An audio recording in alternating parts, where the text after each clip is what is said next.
ڕێز و سڵاوبەوە بینەران و گوێگرانی خۆشەویستی تەلەڤیزیۆنی کۆمەڵە لەگەڵتاندام بۆ پێشکەشکردنی بابەتەکانی بەرنامەی لێکدانەوە هەڵوێست. بابەتی یەکەمیشمان بە ناونیشانی پێکهێنانی حکوومەتی عێراق لە نێوان گوشاری واشنتۆن و تاراندا بەم جۆرەیەکە لەلایەن لوقمان مستەفاوە ئامادەکراوە. لە دوای هەڵبژاردنەکانی عێراق پرۆسەی پێکهێنانی حکوومەت هەمیشە تەنها بابەتێکی ناوخۆیی نەبووە، بەڵکو بووەتە گۆڕەپانی هاوکێشەی هێزە هەرێمایەتی و نێودەوڵەتیەکان. لە سەرەتا ئەمریکا و ئێران ئەم دوو وڵاتە بە شێوەیەکی ڕاستەخۆیان ناڕاستەخۆ و کاریگەریان لەسەر دیاریکردنی سەرۆکوەزیران و ئاڕاستەی حکوومەتەکانی بەغدا هەبووە. ئێران بەهۆی نزیکی مەذهبی و سیاسی لەگەڵ زۆربەی هێزە شیعەکان هەمیشە هەوڵی داوە حکوومەتێک لە بەغدا دروست بکات کە پارێزگاری لە بەرژەوەندیەکانی بکات و نەهێڵێت عێراق ببێتە بنکەیەک بۆ فشارخستنە سەر تاران. لە بەرامبەردا واشنتۆنیش هەوڵی داوە حکوومەتێک پشتگیری بکات کە نزیک بێت لە بیرکردنەوەی دەوڵەتی، هاوکاری لەگەڵ هاوپەیمەنان کات و سنوورێک بۆ نەفوزی ئێران دابنێت. بەڵام لە ڕاستیدا زۆر جار هیچ کام لەم دوو لایەنە نەیانتوانیوە بە تەواوی سەرکەوتوو ببن. حکوومەتەکانی عێراق زۆر جار لە ئەنجامی سازان و ڕێکەوتنی ناوخۆی و دەرێکی پێکهاتون، واتە نە حکوومەتی واشنتۆن بوون و نە حکوومەتی تاران، بەڵکو حکوومەتێکی هاوسەنگی ناچار بووە. ئەم هاوکێشەیە دوای شکستی داعش و زیادبوونی هێزی گروپە چەکدارەکان زیاتر ئاڵۆز بوو. ئەمریکا داوای سنووردارکردنی چەکی دەرەوەی دەوڵەت دەکات، بەڵام ئێران پێگەی و هێزانە بە بەشێک لە سیستەمی پاراستنی عێراق دەزانێت. بۆیە هەر پرۆسەیەکی پێکهێنانی حکوومەت لە عێراق ناچارە لە نێوان ئەم دوو ئاراستە جیاوازەدا هاوسەنگی بدۆزێتەوە. لە هەلومەرجی ئێستادا عێراق هەوڵ دەدات زیاتر ئاراستەی هاوسەنگی بگرێتە بەر، واتە نەببێتە شوێنی ململانەی واشنتۆن و تاران و نەبشتوانێت یەکێکیان بەتەواوی لا ببات. ئەمەش پێویستی بە سەربەخۆیی بڕیاردان پەیوەندیەکی هاوسەنگ لە لایەن هەردوو لایەن و بەهێزکردنی دامەزراوەکانی دەوڵەت هەیە. لە کۆتاییدا داهاتوی حکوومەتداری لە عێراق زیاتر لەوە گرنگە کە کێ پشتگیری لە حکوومەتێک دەکات. گرنگترین ئەوەیە کە ئایا ئەو حکوومەتە دەتوانێت بەرژەوەندی هاوڵاتیان عێراق بپارێزێت و وڵات لە هاوکێشەی سلهێزەکان دوور بخاتەوە یاخۆت نا.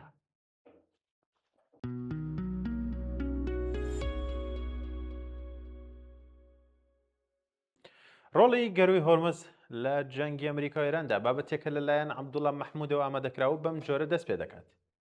لە جەنگی 40 ڕۆژەی ئەمریکا و ئیسرائیل لە دژی ئێران ئەوەی ئێرانی کردە کاراکتەرێکی بەهێزی ڕوبەڕووبوونەوەی جەنگ و لەو لاوەش زیاتر ناکامکردنەوەی ئامانجە فراوانکراوەکانی ئەمریکا گەروی هۆرمز بوو.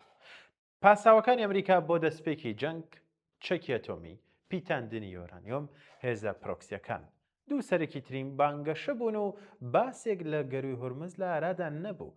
بەدەستەوەگرتنی گەروی هۆرمز لەلایەن ئێرانە و کردنی بە بەرەیەکی جەنگی و بەکارهێنانی وەکو لێدان لە وزەی جیهانی لەلایەک ئامانجەکانی ئەمریکای گۆڕی و لەلایەکی تریشەوە بەرەیەکی جەنگی کردەوە، بەرەی جەنگی وزە کە توانی باڵانسی نێوان ئەمریکا و ئێران لە جەنگدا بەتەواوی بگۆڕێت. بڵین گەروی هۆرمز لە لێکدانەوەکانی ئەمریکا و لە دەستپێکی جەنگدا جێگایەکی نەبوو، ئەوەش بێتوانایی و سنووردار بوونی خوێندنەوەی استراتیژی و کار بەدەستە سەربازی و استراتیژیستەکانی ئەمریکا دەخاتە ڕوو کە پێشبینی بەدەستەوەگرتنی گەروی هۆرمزیان لەلایەن ئێرانەوە بەجددی نەگرتە بوو. هێرشە چڕ و وێرانکاریەکانی ئەمریکا و ئیسرائیل لە سەرەتای جەنگەکەدا بۆ سەر بەرپرسە باڵاکانی دەسەڵاتی ئێران و وێرانکارێکی گەورەی بێسنوور بۆ سەرژێرخانی ئێران گورسێکی کەمەشکێنیدا لە ئێران و توانایەکانی بەتایبەتی توانای ڕابەری ئێران، بەڵام بەدەستەوەگرتن و فراوانکردنی جەنگ لەلایەن ئێران بە هێرشکردنە سەر بەرژەوەندیەکانی ئەمریکا لە وڵاتانی ناوچەی کەندا و هاوکات داخستنی گەروی هۆرمز بەتاوەتی ئەو کێشەی جەنگی گۆڕی و استراتیژی جەنگی ئەمریکای بەسەر یەکدا دەڕمت.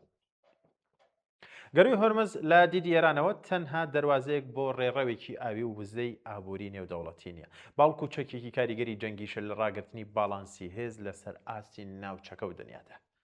بۆ ئێران گەروی هۆرمز بووە کلیلی گۆڕینی هاوسەنگی هێز و ڕێگایەک بۆ هێرشکردنە سەر وزەی جیهانی. جیا لەوانە گیرۆدەکردنی بازار و گورزوەشاندن لە ئابووری لە ئاستی دنیادا لەگەڵ هێرشی موشکی درۆنی ئێران بۆ سەر وڵاتانی کەندا و بەجیا لە بەرینکردنەوەی بەرەکانی جەنگ بۆ شێواندنی ئارامی ئەم دوورگە هێمنەی ڕۆژهەڵاتی ناوڕاست و کردنی بە بەرەیەکی جەنگ کە دەمێک بوو بە سەکۆی بەرگری لە بەرژەوەندیەکانی ئەمریکا و تەنانەت ئیسرائیل. دەستبردنی ئێران بۆ بەدەستەوەگرتنی گەروی هۆرمز وەکو چەکێکی کاریگەر هەر ڕوو بەڕووبوونەوە لەگەڵ هەڕەشەکانی ئەمریکا بۆ سەردەسەڵاتی تاران نییە، بەڵکو بێدارکردنەوەی دنیا بوو لە کاریگەری و لێکەوتەکانی بەکاربردننی ئەو کارتە لەلایەن ئێرانەوە. ئێستا هەرگفتوگۆیەکی نێوان ئەمریکا و ئێران و تەنانەت پێشمەرجی هەردانوستانێکی نێوانیان بەسراوەتەوە بە دۆسیی گەروی هۆرمز. واتە ئەوە گەروی هۆرمزە کە بووە بەهۆی ئەوەی کە ئەمریکا ناچە بەڕاگررتنی جەنگ بێت و بچێتە پایدانستاندن. هۆرمز لە دەورەی بازنەی ململانەی نێوان ئەمریکا و ئێرانەوە بۆ تا سنتێز و چەقی ململانەکە و کلیلی کۆتایی هێنن بۆ بڕگەی جەنگ. هۆرمز کە پێش جەنگ کراوە بوو داخستنی لەلایەن ئێرانەوە باڵانسی هێزی گۆڕی وێستا بۆتە یەکێک لە کێشە سەرەکیەکانی نێوان ئەمریکا و ئێران کە ئێران سەپاندی. واتە ئەوە هەر ئەمریکا نییە دۆسیە دروست دەکات و دەیکاتە پاساوی جەنگیان گفتوگۆ، بەڵکو ئێران و جەمسەر و هێزە ناوچەیەکانیش بە هەمان شێوە دەتوانن کارتەکانی خۆیان بۆ بەرگری بەکاربهێنن.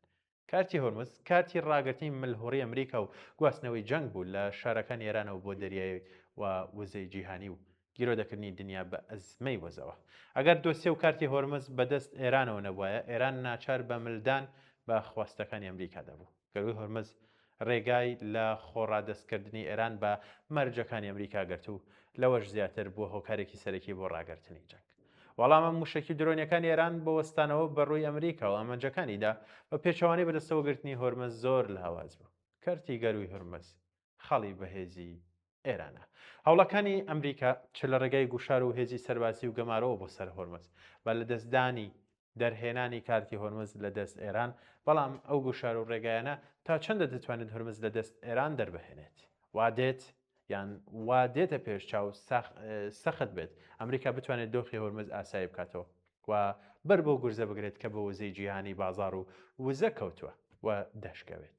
دەرباسکردنی بازاڕی وزە و لە ژێر کاریگەری دۆخی هۆرمزدا تەنها بە بەهای پاشەکشەی ئەمریکا لە داسەپاندنی خواستەکانی بەسەر ئێراندا دەتوانێت مەیسەر ببێت. دۆسەی چەکی ئەتۆمی و هێزە پرۆکسیەکان ئێستا گرەی خواردووە بە ئەزمەی گەروی هۆرمزەوە. درێژە کێشانی دۆخینە جەنگنە ئاشتی و دانوستاندنە لەرزۆکەکان لە ژێر سای بەردەوامی هەڕەشەکان و بێتوانایی لە دووبارە وەڕێخستنەوەی جەنگ ئەزمەیەکی نوێ کە دەرهاویشتەی جەنگێکی بێستراتیجە کە ئەمریکا بەرپرسە لە هەڵگیرساندنیدا.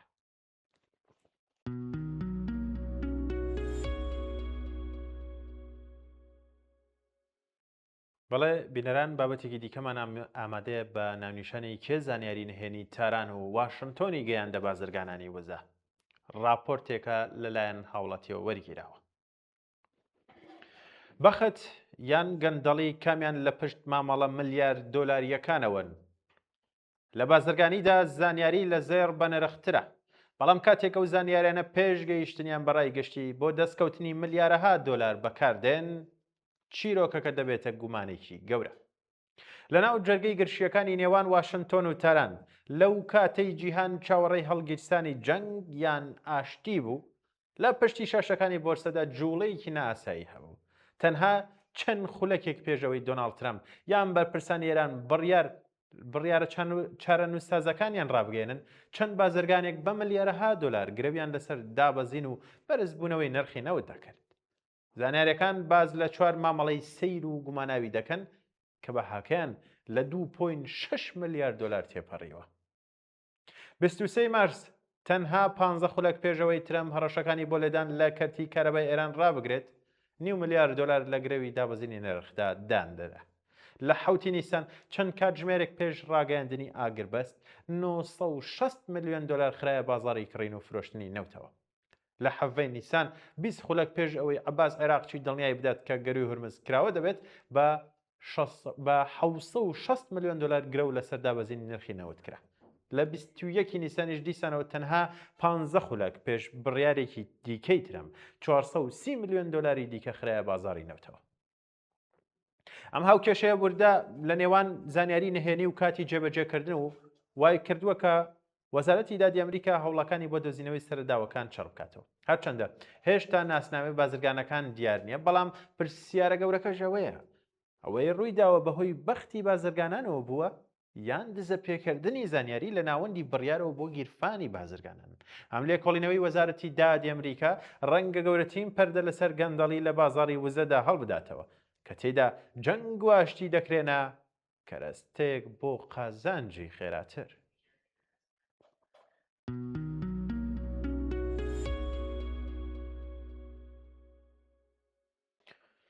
ڕووداوی شوێنی کار تاوانی خاوەنکارە. ئاماری گیان بەخت کردووان یان لە کارکەوتوی کرێکاران لە ئاکامی ڕووداوی شوێنی کار ئاماری پەرسەندنی نەخۆشەکانی سەرچاوەگرت و لە نائەمن بوون و نابێهداشتی بوونی شوێنی کارەوە لە ئاستی دنیادا بەردەوام ڕوو لە زیاد بوونە. مەرگی بە شوێنەی و بێدەنگی کرێکاران لە ئاکامی ناسالەم بوون و نابێهداشتی بوونی شوێنی کار لە هیچ جێگایەک تۆمەر ناکرێن. زۆرترین ڕووداوی شوێنی کار لە کارگا پەرش و بڵاوەکانی بیناسازیدا کە کرێکارانی شاخەڵتیدا بە شێوەی ڕۆژموس خەریکی کارن لەژێر چەتری بیمە یان باقی خزمەت گوزاری حیمایەتیەکان دانین ڕەنگە ڕنگدانەوە و دەنگدانەوەیان نابێ. ڕووداوێک کە تێیدا کرێکارانی ئەفغانستانی و منداڵانی کاری تێدا دەمرن لە هیچ راپۆرت و هەواڵێکی هەواڵنێریە ڕسمیەکانی ئێراندا باس ناکرێن. بەڵام لەگەڵ گشت ئەم ئامارە ڕسمیانە باس لە بەرزبوونەوەی ڕێژەی مەرگ و میری سەرچاوگرت و لە ڕووداوی کارەوە دەکەن لە مەودای 10 ساڵی ڕابردوودا. لە پاڵ هەر ڕووداوێکدا کە بوو بێتە هۆی مردن ڕۆژانە ژمارەیەکی زۆر ڕوودا و ڕویانداوە لە شوێنەکانی کار کە بوونەتە هۆی لە کارکەوتوی و کەمەندان بوون لە ئێران. بەڵام کێشە و گرفتی کرێکاران لە شوێنەکانی کار تەنیا تایبەت بە کۆمەڵێک ڕووداو نییە. ئەو کرێکارانەی کە بەبێ هەبوونی جلوبەرگ و وەسایلی ئیمەنی پێویست بە مادەی شیمیایی رادیۆکتیو و ئەو گازانەی لە دووکەڵ کێشەکانەوە دەردەچن و باقی پیسکەرەکان و مادە مەترسیدارەکانی تر کار دەکەن. گیرۆدەی گەلێک نەخۆشی دەبن و بە ڕەنج و مەرارەتێکی زۆرەوە بەرەو مەرگی بە شوێنەی دەچن. لەسەر ئەساسی راپۆرتەکانی سازمانی جیهانی کار لە گەلێک لە وڵاتانی وەکو ئێرانی ژێر حاکمیەتی کۆمەری ئیسلامی زۆربەی ڕووداوەکانی کار هەرڕا ناگەیەندرێن. وەزارەتی کار و ئیدارەکانی سەر بە وەزارەتە کە بەرپرسیاری ڕێعایەتکردنی مەسائیلی ئەمنیەتین لە شوێنەکانی کار خۆیان بەشێکن لە دەسەڵات کە 90% یابووری وڵاتیان لەژێر دەستدایە. ئەوان بەردەوام کارەسەت و جنایەتەکانی سەرمایەداراندا دەپۆشن. بارپرسانی دەوڵەتی و خاوەنکاران بەردەوام هەوڵەدەن هۆکاری ڕووداوی سەرچاوەگرت و لە کارەوە بژێڕنەوە بۆ کەم تەرخەمی کرێکاران تا لەلایەکەوە لەلایەن هیچ کەس و هیچ ناوەندێکە و نەکەونەژێ پرسیارەوە و دەوڵەت و خاوەنکارانیش لە بەرامبەر کرێکارانی سەدەمە دیتوودا هیچ بەرپرسیارەتیەکیان نەکەوێت هەستە و ناچار نەبن قەرەبوو بدەنەوە. ڕێژەی مەرگ و میری یان کەم ئەندامبوونی سەرچاوەگرت و لە کارەوە لە نێو وڵاتانی پێشکەوت و لە حەڵی گەشەدا جیاوازە. منداڵان و کرێکارانی تازەکار و ئامۆزشنەدرا و کۆچبەران وەک ئەفغانستانیەکان لە ئێران زیاتر لەوانێتر لە ژێر مەترسی ڕووداوەکاندان. لە وڵاتانی گەشەکردوودا کرێکاران بەهۆی چەندین لێخەبات خۆیان ڕێکخست و خاوەنکارەکانیان وادار کردووە ئستانداردەکانی ئیمنی تا ڕادەیەک ڕەچاو بکەن. بەڵام لە هەمان حاڵدا لە جریانی قەیرانی ئێستای سەرمایەداریدا سەرمایەداران و دەوڵەتەکانیان بێجگە لە داشکاندنی حەقدەستەکان و بیمە کۆمەڵایەتیەکان لە هەزینەی دابینکردنی ئیمەنی و ژینگەیشیان کەم کردوێتەوە. خاوەنکاران لە ڕووی قازانج پەرستی و تەماع و زێدەخوازیانەوە نەمایل بە باشترکردنی ئیمەنی شوێنی کارن و نە نیگەرانی لە دەستدانی کرێکاران لە ئاکامی ڕووداوەکانی شوێنی نائەمنی کاردا. ئەمانە تەنانەت نیگەرانیەوەش نین کە کرێکاران لە ترسی گیانیان کارەکان بەجێبهێڵن چۆن دەزانن هەر کاتێک بیانەوێت دەتوانن لە نێو قێڵی ملیۆنێر تەشی زەخیرەی کاردا کرێکارانی دیکە بێننەوە سەرکار و لە هەمان شوێنی ناستاندارد و نائەمنی کاردا کار بکەن و هەموو کارێکی تااقەت بڕووکێن دژواریشیان پێ بکەن کەوایە تا کاتێک کە خۆشی شۆڕشی کرێکاران و خەڵکی زەحمەت کێش بە ساتی ڕژێمی کۆمەری ئیسلامی و نیزامی سەرمایەداری تێکەوە نەپێچاوە ئەوە خودی کرێکارانن کە دەبێت لە بیری خۆیان دابن و بە پشتبەستن بە خەباتی ڕێکخراوەی خۆیان دەوڵەت دوادار بە دابینکردنی ئەمنیەتی شوێنی کاریان بکەن. کوشتاری کرێکاران لە شوێنەکانی کاردا دەبێت وەک کوشتنی بانقەست بە حساب بێت. ئەوان چ لە ڕووی ماندووبوونی کرێکارەوە ڕوویان دابێت و چ ئاکامی ڕەچاو نەکرانی ئیستانداردەکانی ئیمەنی بن دەبێت بە ناوی خاوەنکارانەوە تۆمار بکرێن. بەڵام ئیمەنی شوێنی کاریش وەک هەر داواکارێکی دیکە تەنیا بە زەبری خەبات و هاوپەشتی چینایەتی کرێکاران بەسەر سەرمایەداران و دەوڵەتدا دەستە پێندرێت. بەڵێ بینەران و گوێگرانی خۆشەویست بەرنامەی لەگدانەوە هەڵوێستی شەم پێشکەش بە ئێوەی خۆشەویست کرد. سپاس کە تاوەکو کۆتاییان بەرنامەیەش لەگەڵمانابوون هیوادارم بابەتەکان جێگای ڕەزەمەندی ئێوە بوو بێت. تاوەکو بەرنامێکی تروامە دەکەنی چەند بابەتێکی تر بۆ ئێوەی خۆشەویست کات و ساتێکی باش بۆ هەموو لایەکتن.